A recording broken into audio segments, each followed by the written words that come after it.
Hey, everybody. Welcome to this week's ClearPath LeaderCast. My name is Craig Anderson. I'm the president of ClearPath Coaching and Consulting, remembering to look up there, not down here at my screen. So it's great to be with you all. I am here live every Thursday at noon Eastern, talking about leadership topics and how you can grow as a leader and how you can grow your business more successfully. My practice works almost exclusively with accidental leaders, those who find themselves in a position of leadership that they never expected to be through growing their small business, rising in corporate America. And I work hard to give you actionable tips every Thursday that will help you become a more successful leader. This week, what we're going to talk about is how businesses grow. So this is really focused more at the small business owners who, maybe you're in marketing, maybe you're in IT, whatever the business is, you've successfully grown a business. And it's grown well because you deliver good service. But as that business grows, now you have to start adding on additional people and growing your team. And you need to work on how you can do that intentionally, because if you don't successfully make that transition from doing everything yourself to doing things through other people to getting your business growing, you're not going to be successful. And that growth that you're seeing will collapse in on itself. It's funny. I was just talking with somebody about that earlier today, that they've just taken on more than they can handle. And now their service is not what they want it to be. So we're going to spend some time talking today about what you can do, 3 tips that will help you as a leader grow your business successfully as you scale up through success. As always, if you have any questions, I do have comments turned on. Drop any comments down for me. Let me know any questions that you have. If you're catching this on replay on Facebook or LinkedIn, drop a hashtag replay. I'll get the message and I'll jump in and answer your question as well. Before I start, I do want to let everyone know this is particularly for my followers in Indianapolis, although I'll be offering this by Zoom probably in about a month, but have a very exclusive opportunity for a small group of business owners and a diverse set of businesses who are at that stage where they're starting to get to the next level of their business and they want to find support. They want to find people who will help them grow. I'm putting together a small mastermind group, about 6 people. I'm taking applications right now. I already have one of those slots filled. I expect to have the rest filled very quickly. So if you would like to jump in and be part of that group, please reach out to me at clearpathcoaches.com/intro call, set up a time for us to connect, and we will start that discussion to see if you are a great fit for that group. So from here, let's dive into what changes for you as your business grows. One thing, there's a quote from Marshall Goldsmith who said, successful leaders become great leaders when they learn to shift the focus from themselves to others. And that's really true for the growing business owner. Maybe you've seen your business grow. And the first topic we want to talk about is how you start staffing around that growth. And what really starts out is, first it's you and you're delivering everything, you're doing everything. And then you get enough clients and enough revenue coming in where you can't really do everything yourself anymore. So you start hiring some helpers. Maybe it's a VA, maybe it's a part-time person that continues to grow. And, before you know it, you've got a few full-time people around helping you deliver or helping you bring in business or whatever it is. And that's great. But by the time that gets to about 8 to 10 people, it really pivots into a struggle, because now what's happening is all those helpers are coming to you every day to find out what it is they need to do. And you're telling them, and it's great, and so you're facilitating moving the business forward.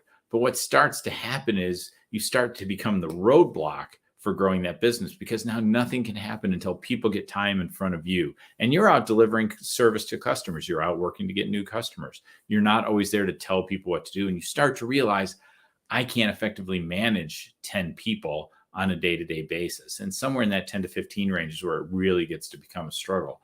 So now you realize, gosh, now I have to get people who are leaders, either pull people from those helper roles into leader roles or bring leaders into the business that are going to help me grow and help me start to succeed or help me run the business. And you've got to realize when that pivot point is coming so you can start identifying who in your group of helpers has that potential to be a leader, or how do I need to write that job description to go out and start finding those people to help me become a leader. And you're not going to hire a leadership team of 5 people right out of the gate, but you're going to want to try and find people who can complement you. Maybe you're really good at the sales side, but a lot of the back office execution is your struggle. So you may want to get someone to handle operations for you and manage those people, or vice versa. Maybe you've got a couple of people who are out helping sell for you and you need someone to manage that because that's not your core competency, or running the numbers or whatever it is. Get people around you who complement where you have a weakness. Don't bring people in just like you. You don't need more strength because you have that strength. Bring people who complement the areas where you are less interested in focusing or less capable of focusing. So that's the first thing you need to do, is identify which of your helpers can become leaders or where you need to bring leaders into the organization. And we can help you with that. That's a great topic for us to discuss. Point number 2 is you have to start, as you get that leadership team pulled together, you need to start aligning that team and getting that team pulled together. One of the big mistakes I made in my last business was I brought a person on the product side and I let them just kind of go. And they weren't really in alignment with where I was, but I over-trusted. And they were a bit out of alignment with where I wanted to be. And the messaging was conflicting. And it really slowed down what was a great opportunity for us to grow that business. And so you really want to make sure that you, as the leader, are very, very clear on where you want that business to go, what you want it to look like in 3 years, having a clear vision of how big the business will be, how you'll serve your customers, who your customers are, where your customers are, how your team treats customers, how you treat team members. All these things need to be really clear in your mind so that you can communicate those things effectively to your growing team. And when your growing team understands that, then they don't have to come to you to get these answers. They know how you want the business driven forward. So get clear on that big picture vision of where you want your business to be in 3 years. And then even more so, go back to year 1 and say, well, if we're going to be there in 3 team, here's where we need to be at the end of this year. Here's the measurable scorecard objectives we're going to have this year that tell us we're succeeding. And here's the project priorities that the things we're going to build so that we can achieve those objectives and execute on the way I say I want this business run. So that is how you start to build alignment around your team. You want to make sure they know exactly how you want everything done and how you want it to look, so they can start achieving those things for you without you being directly engaged on a day-to-day basis. Number 3 is leading the business through communication. This is such a crucial piece that people think, well, I got up back in January and I gave the message of where we want to be. Why is nobody realizing what's important? The reality is you've got to reinforce the key messages around what's important, how we run the business, and what our priorities are in the business all the time. By the time you're sick of repeating it at maybe the beginning of a monthly town hall meeting that you have, or in your one-to-one interactions with your team, when you're sick and tired of saying it, you're like, oh my God, this is so embarrassing, I'm saying this again. That's when that message starts to get through. People need to hear things like 12 times before they can really ingrain it into their thought process. So you, as the leader, have to take this plan for how you're going to grow the business beyond your leaders to the entire team.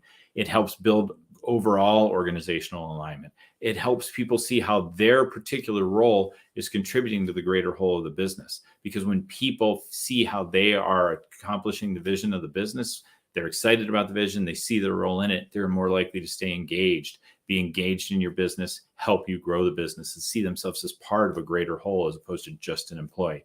So over communication is better than under communication. We want to reinforce these key messages of the business.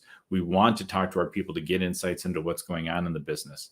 Part of what you want to be doing as a leader of a growing business is kind of get out of in the business activities, but you still want to work on the business. That means you're looking forward to the future, you're communicating things to the team, and you're meeting with the team to understand those things that are really happening in the business, and then assigning your leadership team to work to resolve any issues that you find or to execute on opportunities that are uncovered.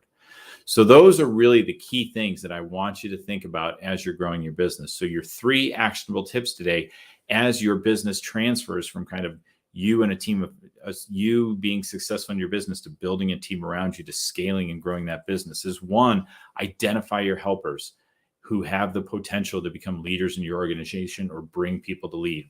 Have the self-awareness to realize that when you as the sole person telling everyone what to do is no longer working. 2, we want to make sure that you have built the right plan around your business and a clear vision for how your business is going to move forward, so you can align that new leadership team you're building around it so they can act as an extension of you because they know how you want the business to grow. And then 3, I want you to communicate effectively. Set a regular tempo for having town hall type meetings where you communicate how the business is doing, what's important to us in the business, and build those points into your conversations as you meet with team members every day in your organization. Those are the 3 things I'd love to see you do to help your business make it to the next level.